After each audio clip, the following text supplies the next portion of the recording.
সবাইকে উচ্চ মাধ্যমিক দর্শনের লজিক ক্লাসে স্বাগত। আজকের ক্লাসে সমাধান করব 2025 সালে উচ্চ মাধ্যমিকের যে রায়মার্টিন কোশ্চেন পেপার বেরিয়েছে সেই কোশ্চেন পেপারে দর্শনের পেজ নাম্বার 465 পেজের মডেল কোশ্চেন পেপার 8-এর যে লজিকগুলি আছে সেগুলি সমাধান করব। তিনের এর অথবা নিম্নলিখিত বাক্যগুলিকে তর্কবিদ্যাসম্মত আকারে রূপান্তরিত করে কোন পদ ব্যাপ্য ও কোন পদ অব্যাপ্য নির্দেশ করো। 1. যে কেউ এ কাজ করতে পারে।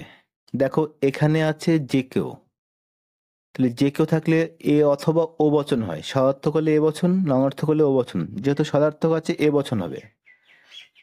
তাহলে এলেপ করে এ বচন দিয়ে লিখবো সকল। দেখো কেউ মানে কি ব্যক্তি, তাহলে সকল ব্যক্তি হয় এ কাজ করতে সক্ষম। উদ্দেশ্য ব্যাপ্য, বিধেয়, অব্যাপ্য। 2. সবাই সাধু নয় যারা গির্জায় যায়। দেখো সবাই আছে না আছে ও বচন হবে। উদ্দেশ্য হচ্ছে গির্জায় যাওয়া ব্যক্তি আর বিধেয় হচ্ছে সাধু, তাহলে ও বচন হবে। এলেপ করে ও বচন দিয়ে লিখবো কোনো কোনো গির্জায় যাওয়া ব্যক্তি নয় সাধু। উদ্দেশ্য অব্যাপ্য, বিধেয়, ব্যাপ্য। 3. কাঁচা আম সাধারণত টক হয়।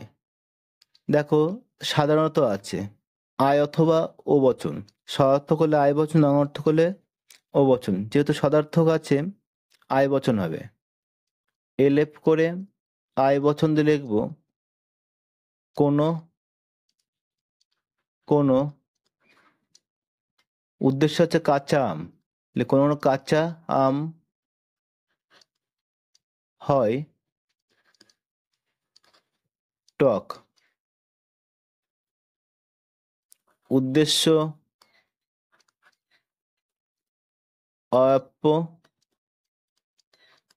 আর বিধেয় অব্যাপ্য। 4. বৃত্ত কখনোই ত্রিভুজ হয় না।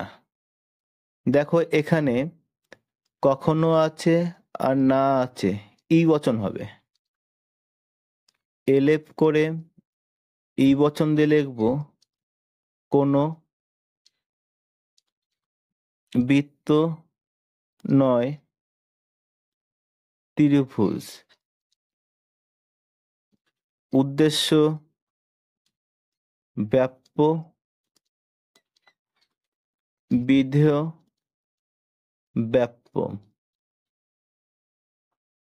বীর অথবা নিচের বাক্যগুলিকে আদর্শ আকারে রূপান্তর করে বিবর্তনে আবর্তন করো। তাহলে আগে বিবর্তন করতে হবে, তারপর যেটা বিবর্তিত হবে তাকে আবর্তন করতে হবে। দেখো দেখ শতকরা 75% ব্যবসায়ীরাই সৎ। দেখো এখানে শতকরা ভাগ আছে, তাহলে শতকরা ভাগ থাকলে আই অথবা ও বচন হবে। সদার্থক হলে আয় বচন, অনর্থক হলে ও বচন, যেহেতু সদার্থক আছে আয় বচন হবে। তাহলে এলেপ করে আয় বচন দিয়ে লিখবো কোনো কোনো। দেখো উদ্দেশ্য হচ্ছে ব্যবসায়ী, তাহলে ব্যবসায়ী হয় সৎ। তাহলে পাশে লিখতে হবে, যেহেতু প্রথমে বিবর্তন করতে হবে, পাশে লিখবো বিবর্তনীয়। বিবর্তনীয়, একে বিবর্তন করলে আয় থাকলে ও বচন হবে। তাহলে এলেপ করে ও বচন দিয়ে লিখবো কোনো কোনো দেখো বিবর্তনের ক্ষেত্রে যুক্তির বাক্যের উদ্দেশ্য আর সিদ্ধান্তের উদ্দেশ্য এক হবে।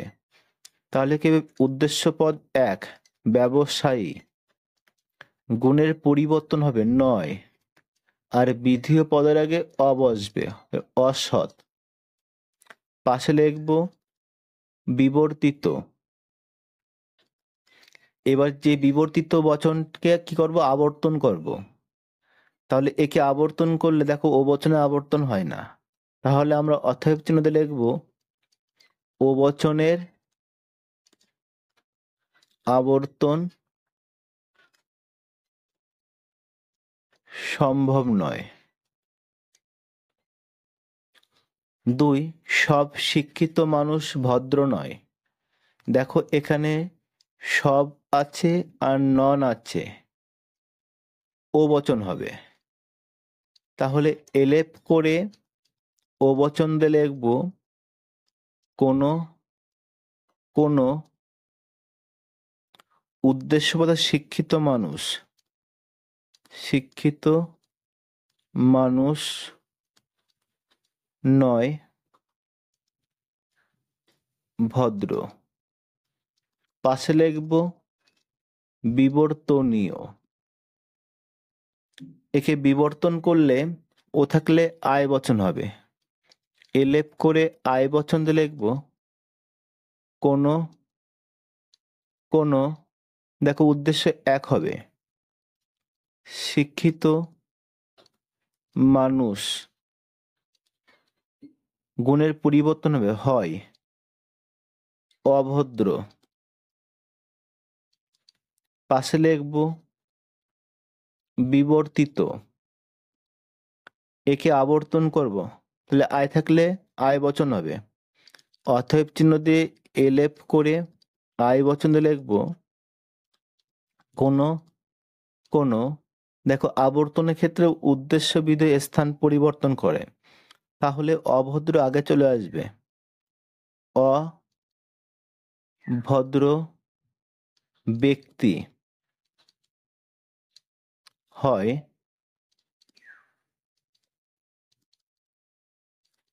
শিক্ষিত মানুষ।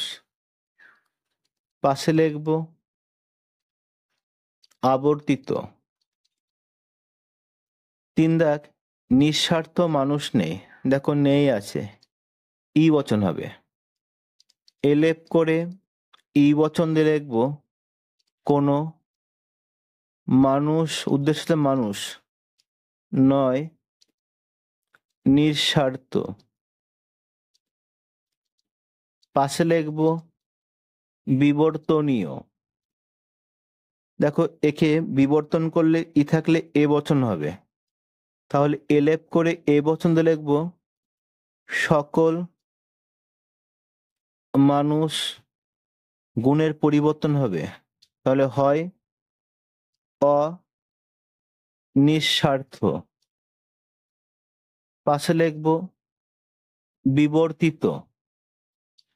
এবার একে আবর্তন করলে এ থাকলে আয় বচন হবে, অতএব চিহ্ন দিয়ে এলেপ করে আয় বচন লিখব কোনো কোনো উদ্দেশ্যবিধে স্থান পরিবর্তন করবে, তাহলে অনিঃস্বার্থ আগে চলে আসবে। অনিঃস্বার্থ ব্যক্তি হয়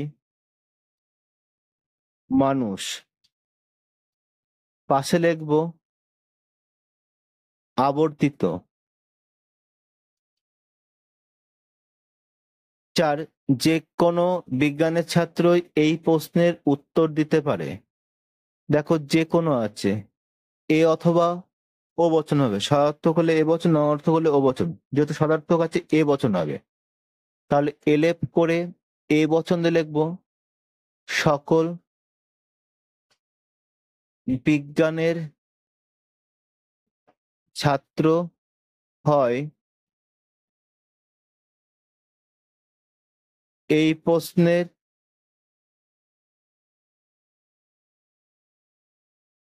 উত্তর দিতে সক্ষম। পাশে লিখবো বিবর্তনীয়।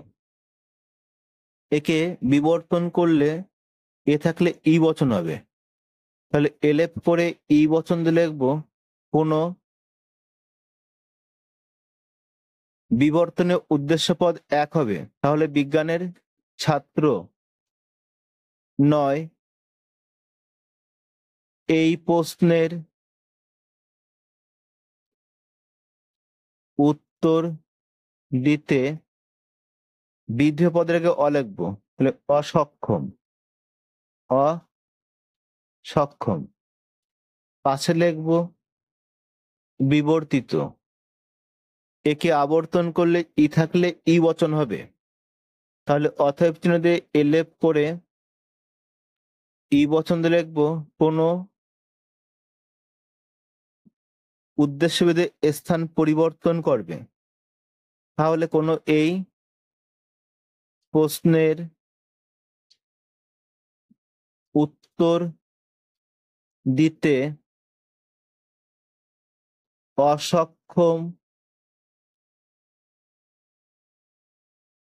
বালক নয় ছাত্র। পাশে লিখবো আবর্তিত। সি, নিম্নলিখিত যুক্তিগুলিকে আদর্শ যৌক্তিক আকারে রূপান্তরিত করে তাদের মূর্তি ও সংস্থান উল্লেখ করো এবং প্রত্যেকটির বৈধতা বিচার করো। 1, এই ন্যায়টি অবশ্যই বৈধ, কারণ সকল বৈধ ন্যায়ের মতো এটিও 3টি পদ বিশিষ্ট। তাহলে প্রথম কাজ সিদ্ধান্ত খুঁজে বের করা। সিদ্ধান্ত কোনটা? কেননার আগের বাক্য, এই ন্যায়টি অবশ্যই বৈধ ন্যায়। তাহলে দুটো বাক্য ফাঁকা রেখে সিদ্ধান্ত লিখবো।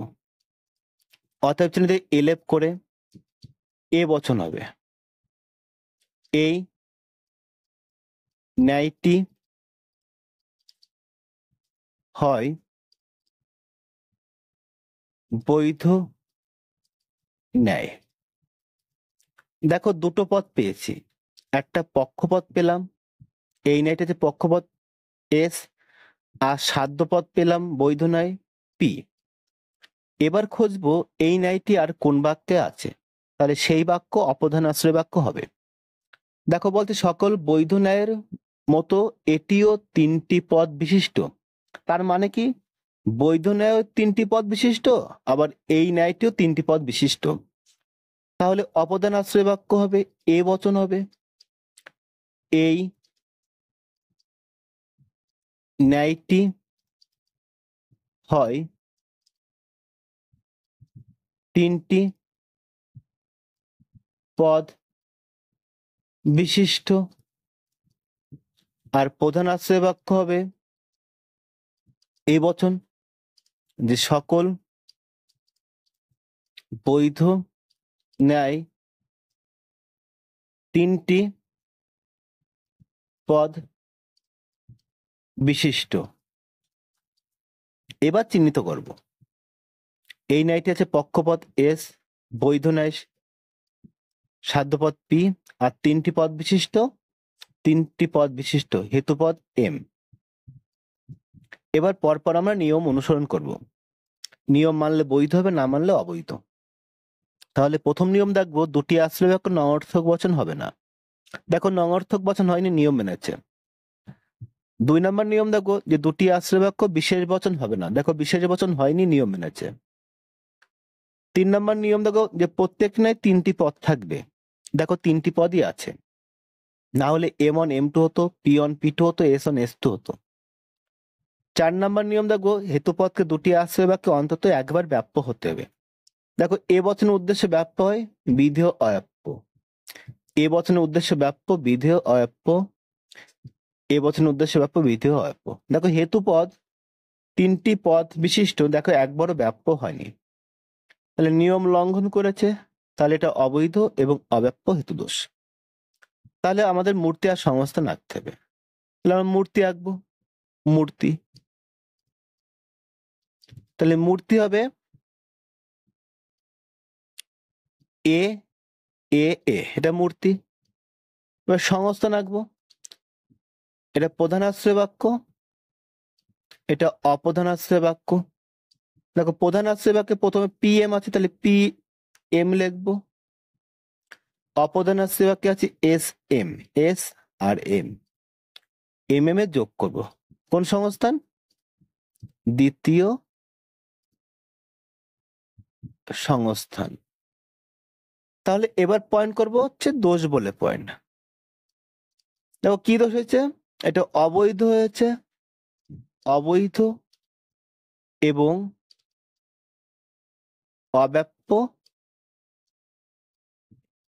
হেতু দোষ। তাহলে এবারে ব্যাখ্যা পয়েন্ট করে এইভাবে লিখতে হবে যে উপরিক্ত যুক্তিটি নিরপেক্ষ ন্যায়ের উদাহরণ, যুক্তিটি অবৈধ এবং অব্যাপ্য হেতুদোষ। কারণ ন্যায়ের নিয়ম হলো হেতুপদকে দুটি আশ্রয় বাক্যে অন্তত একবার ব্যাপ্য হতে হবে। এই নিয়ম মানা হয়নি, কেননা হেতুপদ তিনটি পদ বিশিষ্ট প্রধান ও অপ্রধান আশ্রয় বাক্যের এ বচনের বিধিও স্থানে থাকায় একবারও ব্যাপ্য হয়নি। তাই যুক্তিটি উপরিক্ত দোষে দুষ্ট। তোমরা যদি ব্যাখ্যা সমেত লিখতে পারো তাহলে তোমরা 4/4 পাবে। পরে উদাহরণ, সব সফল ব্যক্তি পরিশ্রমী, সুতরাং সব ছাত্র সফল নয়, যেহেতু সব ছাত্র পরিশ্রমী নয়। দেখো সুতরাং এর পরের বাক্য সিদ্ধান্ত, আবার যেহেতুর আগের বাক্য সিদ্ধান্ত। তাহলে সুতরাং আছে, যেহেতু আছে, তাহলে সিদ্ধান্ত কোনটা হবে? সুতরাং এর পরেরটা আর যেহেতুর আগেরটা। তার মানে কি একই বাক্য, সব ছাত্র সফল নয়। তাহলে এই বাক্যটা সিদ্ধান্ত, তাহলে দুটো বাক্য ফাঁকা রেখে সিদ্ধান্ত লিখবো। কি বচন হবে? দেখো বলেছে সব ছাত্র সফল নয়, ও বচন হবে। তাহলে কোনো